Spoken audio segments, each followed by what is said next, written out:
Hello, hello, hello, and welcome to the Leen Show, episode 26 of the Leen Show. And I don't know if y'all can feel the buzz in the air, but it's Super Bowl week. Super Bowl 58 is about to be upon us, and I don't know if you can tell by my tone, but we are recording before the game, and you'll be listening after the game. So really, we're putting ourselves in a hell of a spot here, where we can either seem like, is it Apollo, the Greek god who has the gift of foresight? We can either be Apollo or just be hilariously wrong.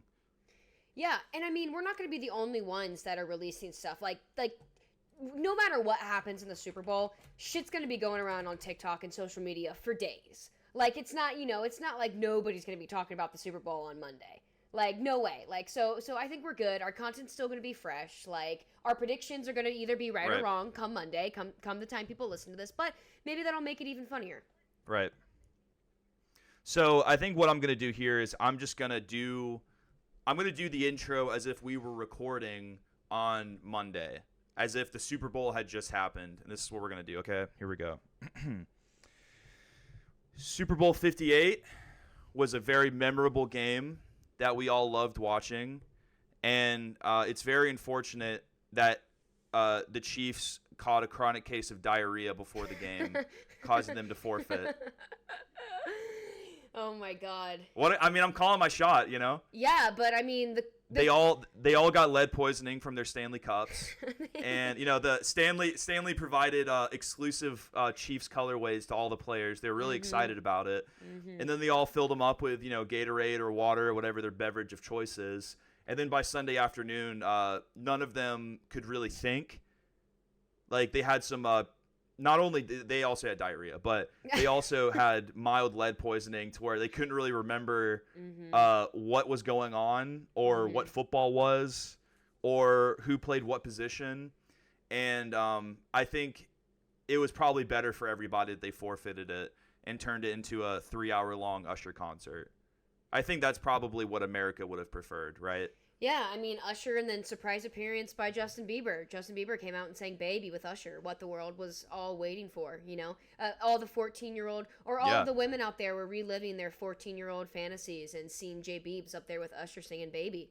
And then to close out the night, Taylor Swift hopped on stage and she sang her new song with Post Malone. Post Malone and Taylor Swift got up there and dropped, I mean, that's been all the buzz the past couple days. Post Malone's going to be on Taylor Swift's new album. She announced it at the Grammys, but they actually sang the song. What'd you think of it? I loved it. I mean, look, I love Fortnite. I love the concept of Fortnights, 40 days, 40 nights. That sounds...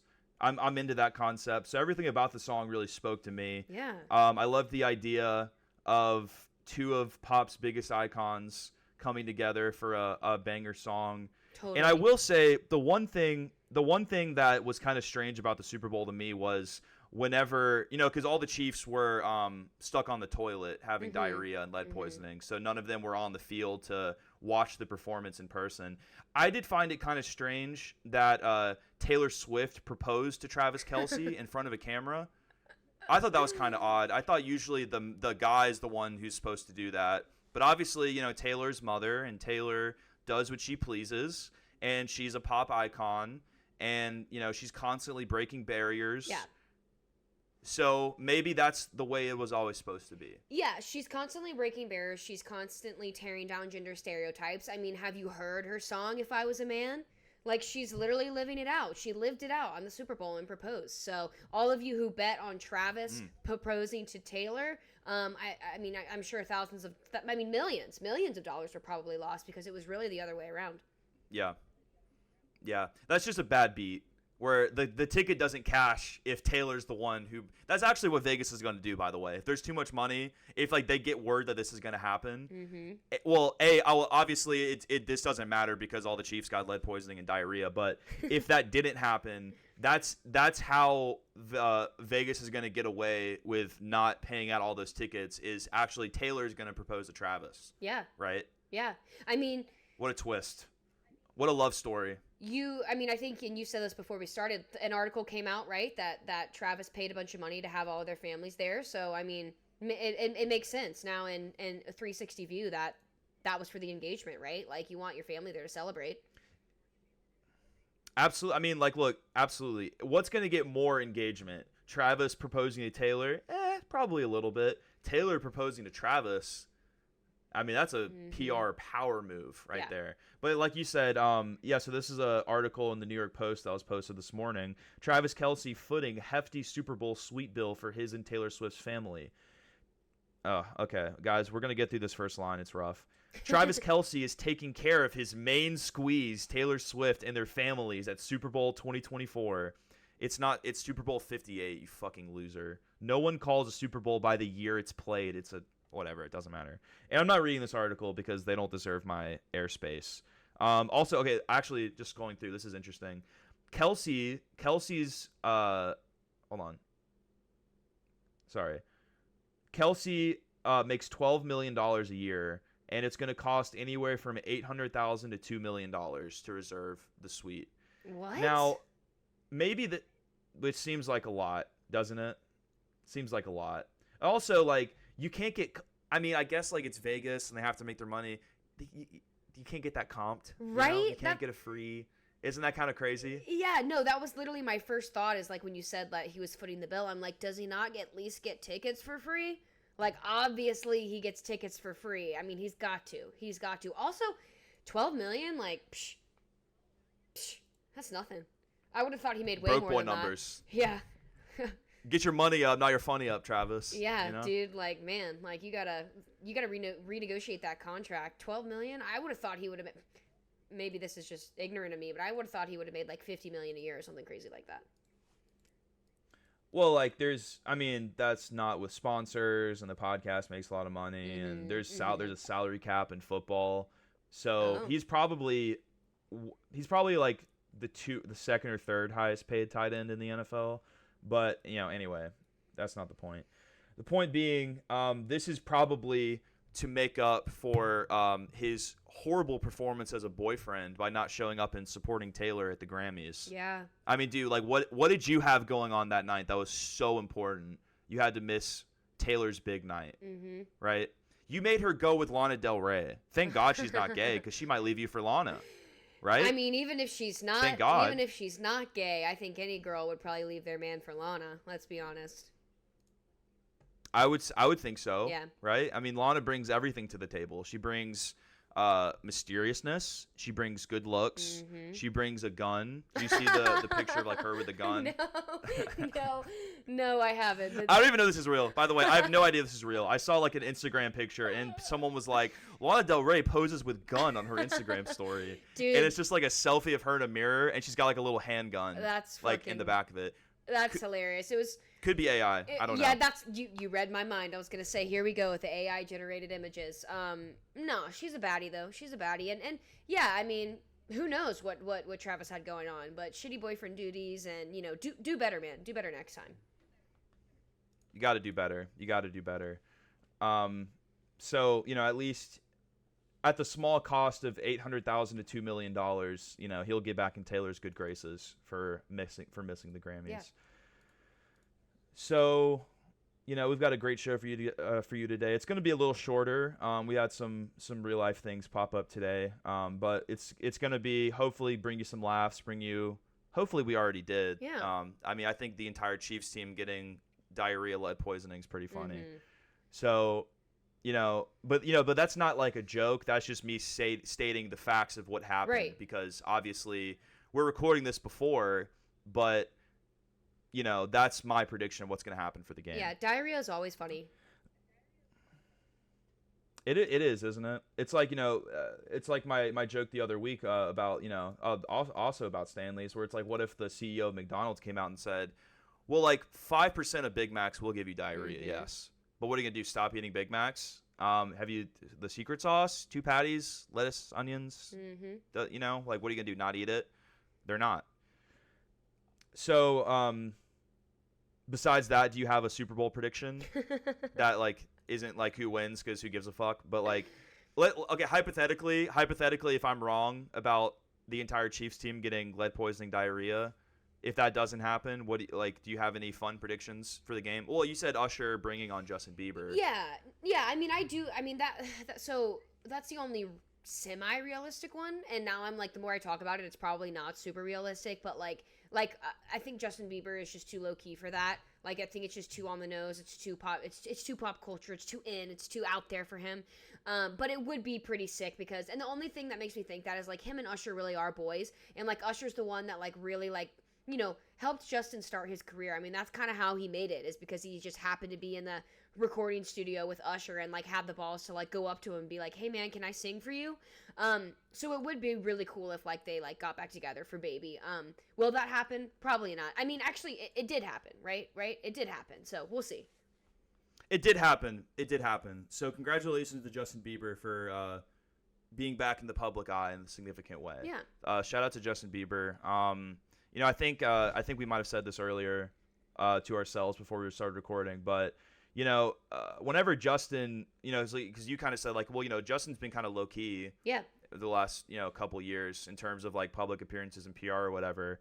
And what I said was like, well, that's probably for the better, because when he was high key, when he was out there, it wasn't that very positive, right? It was, you know, it's him going number one in mop buckets. Is him, I guess, crashing his Ferrari in Miami. I guess that happened or didn't happen. I'm not going to look it up. Who cares? You know, him driving too fast in his gated community.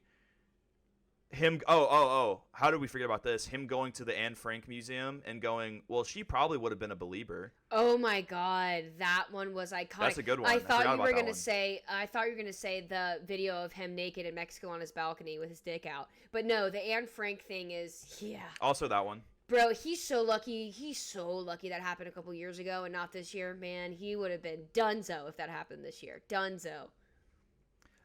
100%. Like, yeah, if all of his controversies happened at like a very specific time in cancel culture society, I would say like if all of that stuff happened in like 2018, 2019, he probably like actually would have faced like pretty serious like a pretty serious PR nightmare. Yeah. As opposed to like when he did do that stuff, it was more like the people who already didn't like him or already didn't listen to his music were the only ones mad about it. Yeah. But then like all the 15-year-old girls who loved his music were like, well, I don't care. He's a bad boy. Yeah. And he's a low-key baddie. That's what they said. Yeah, and then he released that song Lonely, and one of the lyrics is, they criticized the things I did when I was an idiot kid, and everyone just forgave him. Everyone was like, oh my God, this song brings me to tears. Nobody gets it. Justin Bieber's so lonely. He has all the money in the fucking world, but nobody to call. He's such a victim, you know? That's the main takeaway. It's just he's a victim. Out there in his a tough fucking life out there. Out there in his fucking sweatpant jorts and Crocs at his girlfriend's big events. That's what he's doing these days. Imagine if he wore. I mean, if he did show up for the halftime show, what would his outfit be? Sweatpants, sweatshirt. It would Crocs? be a Drew House hoodie with really loose fitting sweatpants and then some like $2,000 shoes. And then he'll look like he woke up 15 minutes ago. Yep. And he probably did. That's what it'll be. And he probably did. And he probably did, yeah. He's just like asleep in the back, slumped over, and they're like, Justin, you have to go on in like 10 minutes. And he's like, okay. And then no sound check, no wardrobe, no anything. He just walks out in whatever he was wearing and belts out Baby like he's 15 years old again. Yeah. That's what we all love. That's what we all love to see. We all loved seeing that because that did happen. Yeah, that's what real talent Everything is. we talk about did happen. Yeah. Yeah. So speaking of true talent, everyone's familiar with Chat GPT. Well, and again, I have no idea if this guy made it or not. It's kind of like a Microsoft Excel Bill Gates situation from the other week where I asked Sam what would you do if Bill Gates never created Microsoft Excel? And I'm like, well, that's probably not how it happened, but he just gets the credit for it. Well, Sam Altman is the CEO of OpenAI, which is probably the biggest AI company in the world right now. They are the Chat GPT people. And this is an article that came out. This is in Business Insider from yesterday. And this could potentially be reality hit of the week, but it could go either way. I think some people know about this, some people don't, whatever. But Sam Altman wants to raise up to $7 trillion. That's a lot of dough. See, this is the problem with hiring millennial journalists, is that they do shit like that. It's like the same thing like with the New York Post article where he's like, Travis's main squeeze. Yeah. Shut up. Just do your fucking story. You're not a comedian, all right? Like just because you want to be a comedian, but you could only get a job being a writer as a journalist doesn't mean you have to throw comedy in your fucking articles. Okay, whatever. Sam Altman is trying to raise up to $7 trillion to manufacture new chips to power AI. According to the Wall Street Journal, he's partly trying to raise money in the UAE, which is the United Arab Emirates, which is a collection of Middle Eastern countries. Dubai, Abu Dhabi are the two big ones, and then a bunch of other ones. So it's not Saudi Arabia, it's not Qatar. But it's still significant money. And this is literally what it says. It says, because this is like bullet points before the article. It's like a too long didn't read. The third bullet point says $7 trillion is a lot, all caps, like way more than the U.S. spent building highways. Again, what kind of fucking whack ass random ass fact is that? Nobody gives a shit, and nobody can even like find a better fact to like compare that to. Like that's not even close to how, or that's way more money than the U.S. spent on the highways. The fuck? Like what a random fucking fact. Such a random number to pull out. Like highways. The highway budget is what you're comparing it to. Whatever. Something that no one in their right mind could ever fathom or comprehend what goes into that or how much it could possibly cost. So how could you compare something to that? Guys, $7 trillion is like 700 Taylor Swift net worths. See that? Easy. I can picture that. I can make that work. I can calculate that in my head. I think it's more than 700. But yeah, anyway. The Wall Street Journal reports that OpenAI CEO Sam Altman has met with officials from the United Arab Emirates to pitch his plan to build lots and lots. Again, lots and lots. Dude, like, was this written by a high schooler? Mm-hmm. Like, what are you doing? This is like shit you do in high school to like build out your essay's word count. Lots and lots. Sorry, this is triggering me in a way I didn't expect it to. No, it's like, dude, get a thesaurus. Have you heard of the word tons? Tons. To build significant amounts of chip factories, to build numerous chip factories, lots and lots is so lazy. Sorry, whatever. That's the English major in us coming out. OpenAI needs more computing power. Currently, it relies on Microsoft for this, and this means it needs more silicon chip factories, a lot more, and chip plants ain't cheap. According to the Wall Street Journal, whatever. They're talking about what we just said. It's true that the world needs more silicon chip factories. President Joe Biden recently signed the CHIPS Act, which gives $52 billion. Don't care. Okay. It literally says this. All right, you ready? Word for word. But, ... WHEW. But, $5 to $7 trillion is a whole lot of clams. What? Fuck off. That kind of number isn't typically something a relatively new company thinks about raising.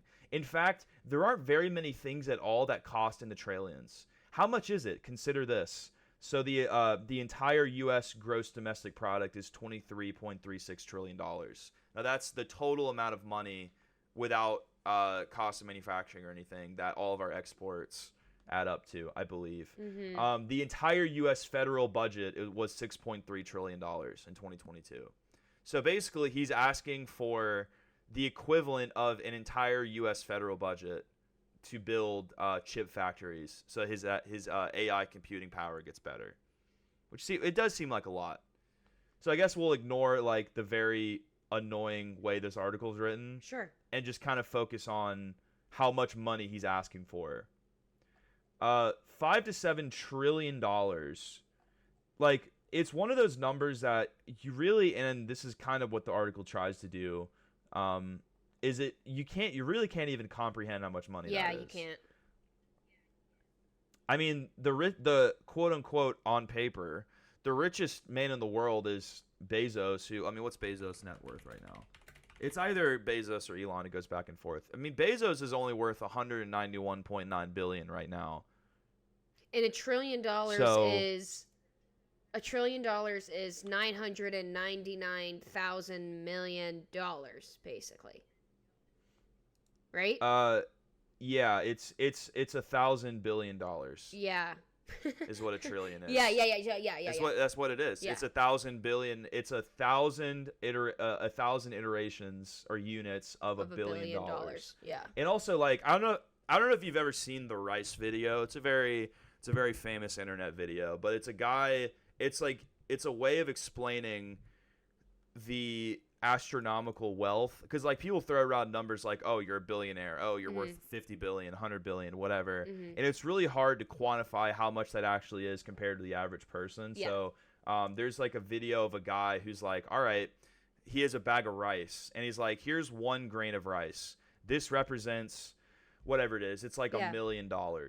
And then he's like, this is $1 billion and it's 1,000 grains of rice. And then it's like, this is Jeff Bezos' net worth, and it's just a gigantic pile of rice, being like every single grain is $1 million, and it's like almost like half the bag worth of rice. It's like an insane amount of rice.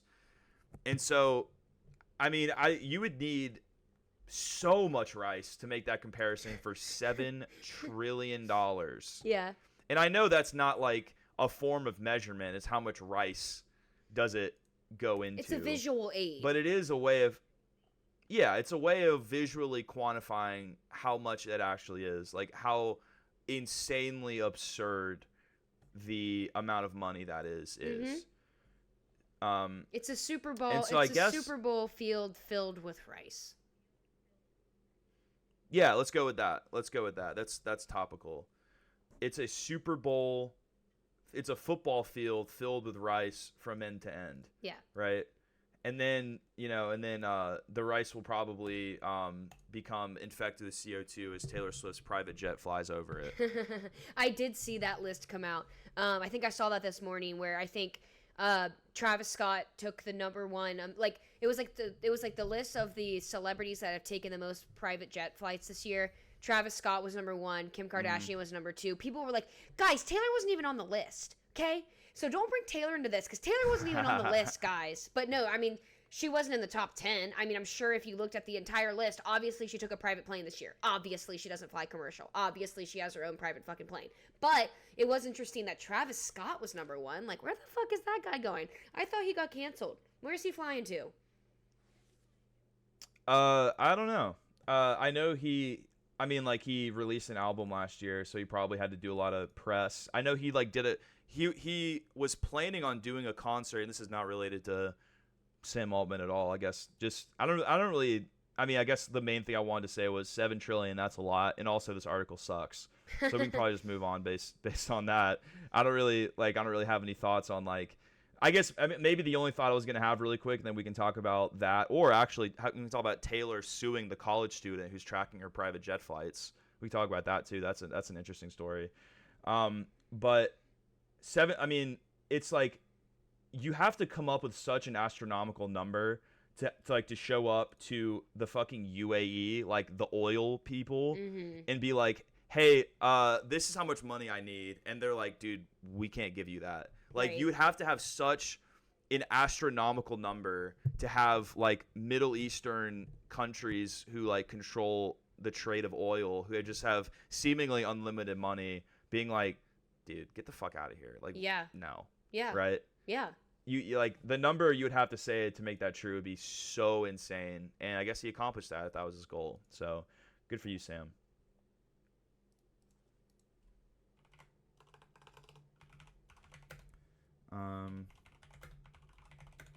So I'm going to find an article about this really quick. Sounds good. This should be good.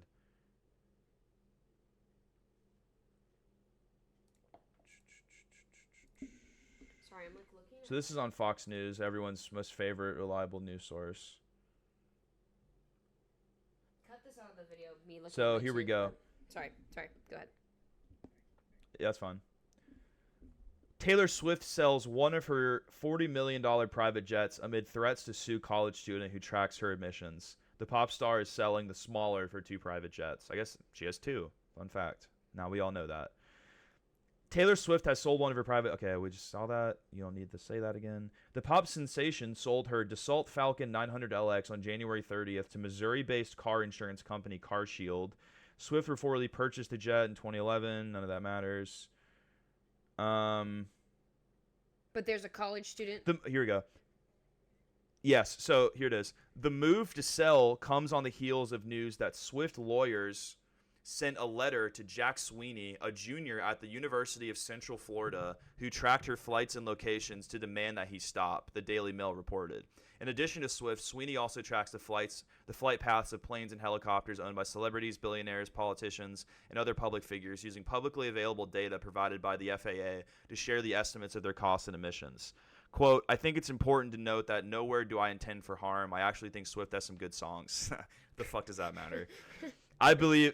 Hey, I like some of the Gaga songs. What the fuck does she know about cameras? LOL. As a Kanye quote. Quote, I believe in transparency and public information.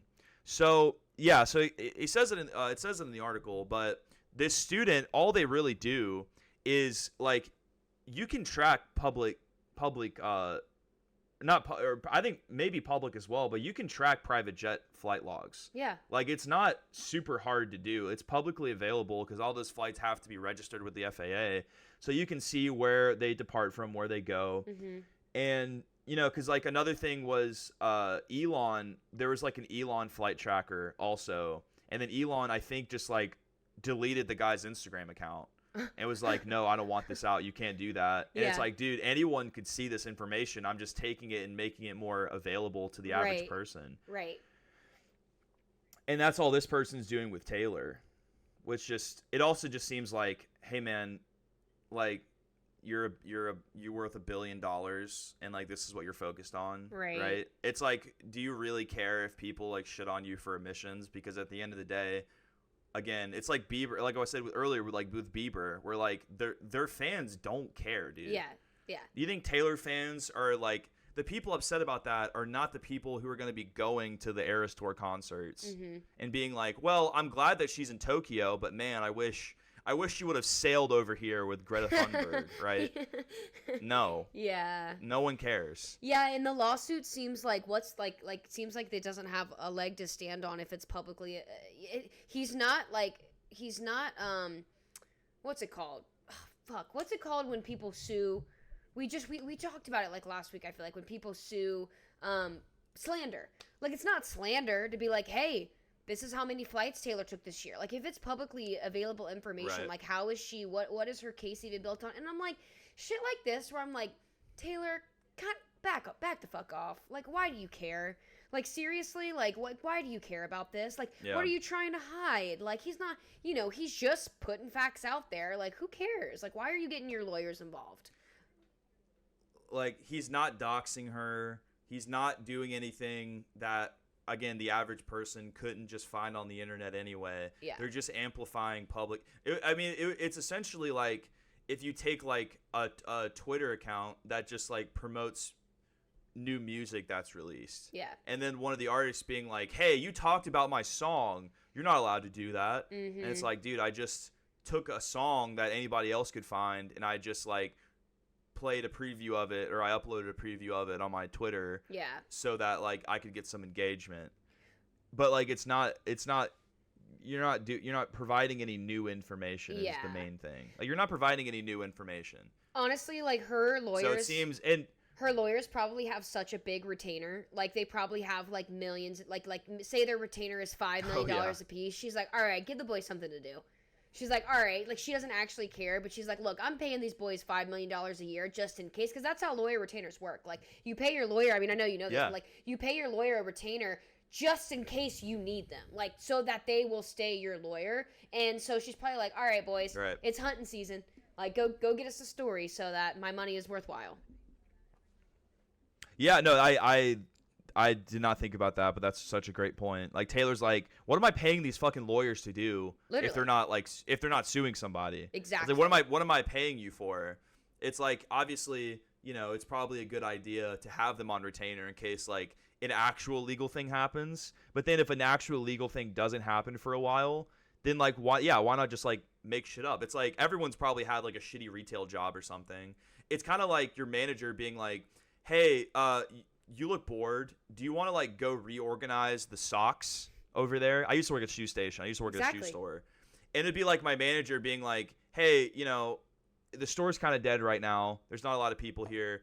Do you want to just go like, you know, see if like any of the Nikes can be moved around in a better place? and then like you do that, and it has no impact on the store, literally none. But you're just kind of doing it like, oh, okay, I guess this is like something to do. Yeah. That's how she's doing on a much bigger scale with her lawyers, being like, hey, look, like we know that you're going you're taking your yacht to Mykonos next month, but what are you going to do between now and then? We need to put you to work. We need to give you we need to give you a task to do. So find this college student who's just taking public information and putting it on their Twitter, and let's threaten to sue them. Let's send them a cease and desist letter threatening to sue them, because I don't know. Maybe that takes some of the headlines away from. Yeah, it's Tuesday, right? I mean, you know, better or worse, we're talking about Taylor. Isn't that the whole point? Exactly. Taylor talk. I wonder when the world's gonna have enough Taylor talk. Don't you think about that? I know. I was thinking about it the other day. Like, I mean, obviously we were joking earlier, like with our Super Bowl predictions. I mean, if they get fucking engaged, I don't know what the hell. I don't know what I'm gonna do. Like I think I'll leave it at that. Like, I don't know what I'm gonna do, because when is enough enough? You know, like, truly, when is enough enough? And like, I don't even hate her, but also with the new album, I'm like, dude, this is shitty of me to say, but I'm like, we've got enough. You know, we've got enough. And I get she has every right. Obviously, hopefully she's one of those artists that keeps putting out music until she fucking dies, like the Grateful Dead or whatever, anybody else. But, you know, it's the publicity around the Chiefs. It's getting pretty annoying as fuck. I agree. I wonder when the breaking point will be for most people. But the other thing that I just thought of that's interesting is, like, if she's entering, because, you know, it's all about eras with her, right? Yeah, yep. That's the whole thing. It's all about different eras. So, like, what if you kind of treat it like a TV show, or like some kind of like syndicated storyline that the fans follow? What if people just don't like the Taylor engagement arc era? It's like, oh, now they're engaged, and then she writes songs about like how happy Travis makes her or whatever. She writes about, I don't know, literally anything else. Maybe like writes about, again, I have no idea, but like she doesn't write breakup songs anymore. Yeah. What if her fans are like, fuck this? No, for sure. This sucks. That's definitely a possibility. And then is her PR team gonna be like, all right, you got to break up with this fucking guy? But she's like, no, actually, I want to like be married and like have a life with him. And they're like, well, too damn Swifties bad. don't like it. Sorry. Yeah. Well, that's too damn bad. I don't want to dig anymore, Grandpa. Damn, it's been a while since I've seen that movie. Maybe I'll watch that movie tonight. Yeah, I need something to do. Holes is fire. Yeah, Holes is good. Shout out the young Shia LaBeouf. A very young Shia LaBeouf. Shia LaBeouf? Oh my God. LaBeouf. I saw this is totally unrelated, but I was, you know, I'm an avid fan of other podcasts, right? I can say that openly on here. We don't discriminate. We both like other podcasts. Well, at least I listen to a bunch of podcasts. I like Tosh. I like Two Bears, One Cave. The Good Guys is like Josh Peck and whatever, the Toaster Girl's husband, Ben Shover, whatever his name is. And they were talking about Shia LaBeouf and like him being like Jewish or whatever. And they were like called him Shabaya. They said Shia LaBeoufstein. And I fucking died laughing. I'll send you the clip. Like, I'm not doing the joke justice, but it was like freaking hilarious. So shit, maybe I will watch Holes tonight.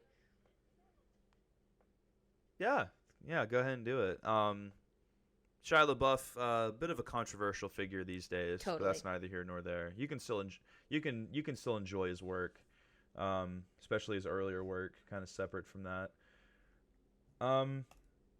Well, we said it was going to be a shorter episode. I don't really have anything else to talk about. We had some thoughts on Kanye and Vultures and him unreleasing it as far as today is concerned. That all happened like the last 12 hours, and some of the stuff surrounding like that album and some things that kind of surround Kanye that we could talk about. I think we're gonna save it for next week though, because we want to do kind of a segment on like child exploitation in social media. Yeah. More about like famous celebrities kind of creating social media accounts and like doing all the things that like celebrities do, but like forcing like your child to do that, which at least I find very odd. We're gonna bring that segment to y'all next week. But I think that's about it.